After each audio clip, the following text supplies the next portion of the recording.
Magandang araw sa inyong lahat. Tawagin niyo na lang akong Miguel. Ang kwentong ito ay isa sa mga karanasan ng lolo ko noong panahon ng kabataan niya sa baryong kinalikha namin. Noong kabataan daw ni lolo, simple lang ang buhay sa baryo. Umaga'y nagtanim, hapon ay sa tabing ilog, at sa gabi naman ay tahimik lang. Maliban na lang sa iilang aso na tumatahol kapag may dumadaan sa madilim na daan. Pero sa likod ng katahimikan, may isang pamilya na matagal nang pinag-uusapan. Ngunit ito'y pabulong lamang. Ang bagong lipat na mag-anak na tila ba may lihim ang mga ito. Galing daw sila sa ibang probinsya. Wala halos nakakaalam kung saan eksaktong bayan ang mga ito nanggaling. At paminsan-minsan lang raw makikitang nasa labas ang mga ito. Laging sarado ang kanilang bahay. May makakapal na kurtina sa bintana at may bakod na kawayan na tinik ang dulo. Para bang ayaw nilang may makalapit sa kanilang bahay. Una, iniisip ng mga tao na baka mahiyain lang. Pero nagbago ang tingin ng mga taga-baryo nang sunod-sunod na may nawawalang alagang mga hayop gaya ng manok, baboy, pati kambing.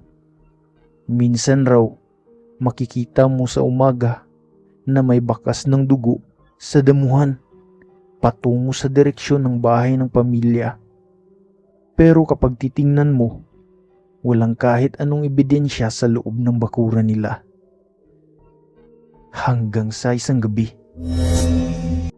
may kasalan sa kabilang baryo at halos lahat ay abala sa kainan at sasayawan.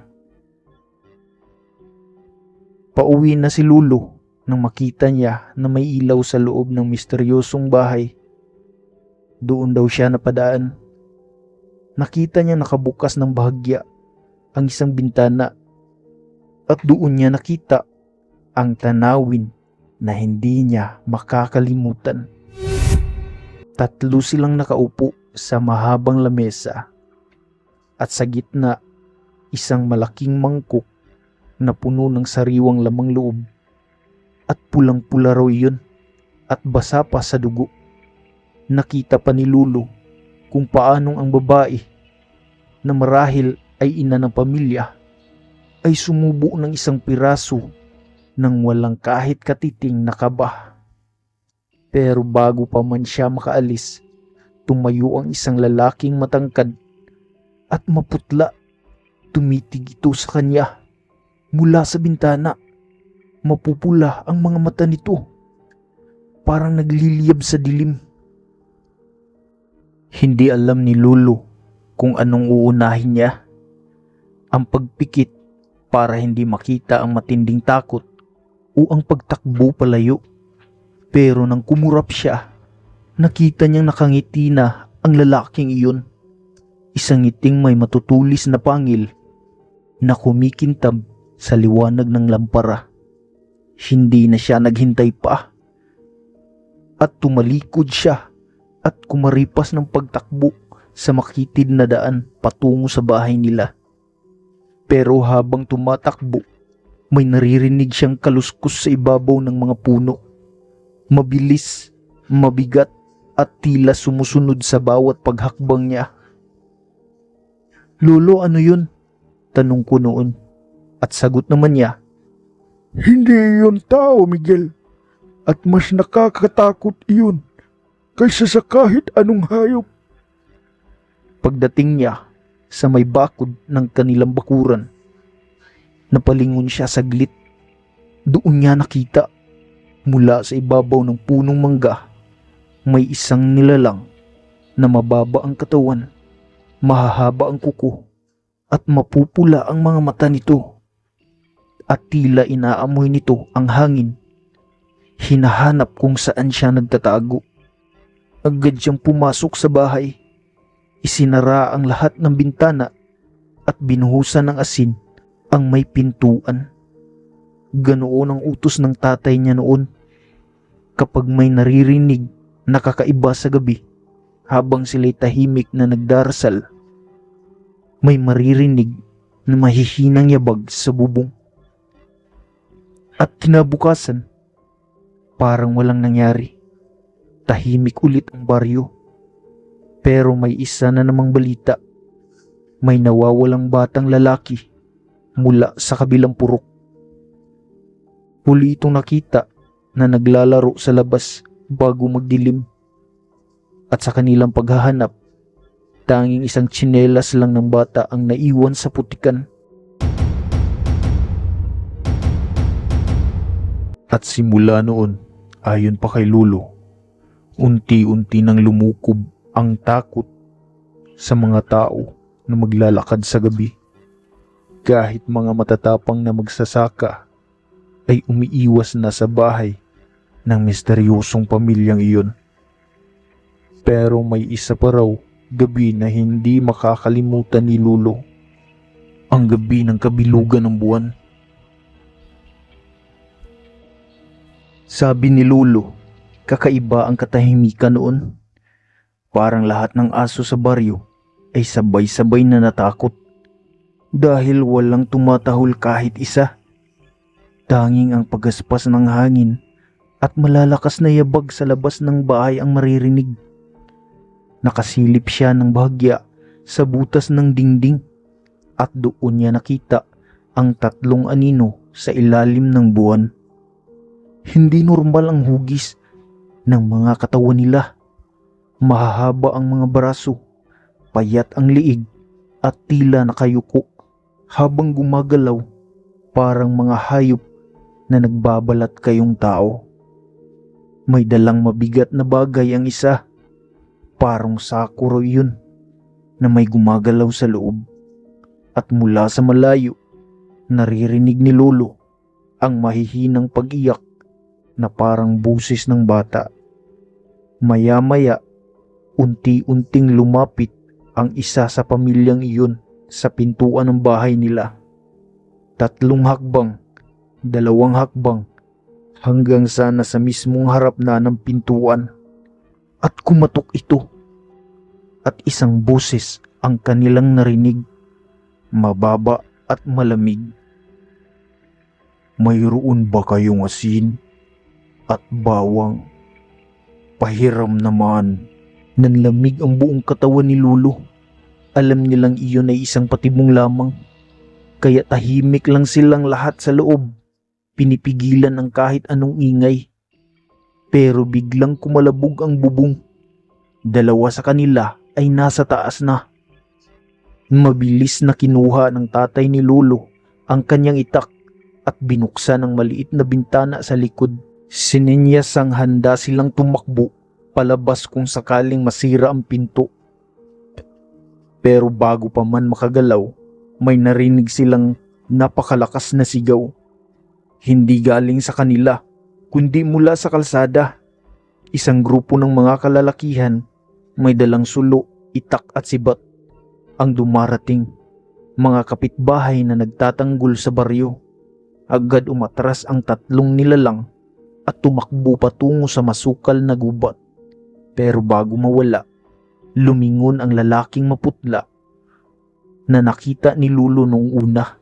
Ngumiti ito at dahan-dahang dumila sa sarili nitong pangil para bang nagsasabing babalik sila. Kinabukasan noon, pagpunta ng mga kalalakihan sa bahay ng misteryosong pamilya, walang tao, walang gamit, pero may bakas ng dugo sa sahig at dingding. May mga hibla ng buhok na nagkalat sa sahig at naroon sa may underground ng bahay ang mga bungo at buto ng tao. Kaya napaatras ang lahat na naroon dahil sa nakakasulasok na amoy.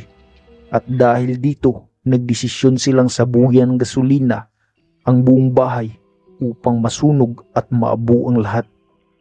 Pagkatapos, akala ng lahat tapos na ang bangungot hanggang sa isang gabi Ilang buwan ang lumipas, narinig ulit ni Lolo ang parehong yabag sa bubong. Pero ngayon, mas mabigat, mas marami, at mas mabilis. Mula sa bubong, dumadagundong ang yabag ng maraming paa. Hindi lang 3, hindi 5, parang buong pulutong ng mga mabibigat na nilalang ang naglalakad sa ibabaw ng bahay nila. Sabi ni Lolo, ramdam niya ang bawat kaluskos sa dingding, bawat gasgas ng matutulis na kuko sa pawid. Ang mga aso sa baryo nagsisigaw ng tahol at ungol, pero biglang natahimik na para bang may pumigil sa kanila. Hanggang sa biglang kumalabog ang harap ng pintuan ng bahay nila Lolo. Isa pang bang! At parang may gumulong sa bubungan. At doon, sa maliit na siwang ng dingding, may 2 mata na kulay apoy ang sumilip. Hindi na nakapag-isip ang tatay ni Lolo. Sinindihan niya ang malaking sulo at isinaboy ang asin at durog na bawang sa lahat ng sulok. Kasabay nito, nagsidatingan na ang lahat ng kalalakihan mula sa mga katabing bahay. Dala ang kanilang mga sulo at sibat. Isa-isang tumalon mula sa bubong ang mga nilalang. Mahahaba ang dila, makakapal ang kuko, at mabibilis ang kanilang mga galaw. Nagsimula ang labanan. Sigawan, kalabog at hiyaw ng aswang ang umaalingaw-ngaw sa buong baryo. May isa na tinamaan sa mukha ng sibat at agad na umiyak sa sakit. Pero imbis na pulang dugo, maitim at malapot ang tumulo mula sa sugat nito. Ang amoy ay parang bulok na karne. Habang nakikipaglaban ang mga kalalakihan, may isang nilalang na tumakas patungo sa gubat. Siya ang lalaking maputla na ilang beses nang nakita ni Lolo.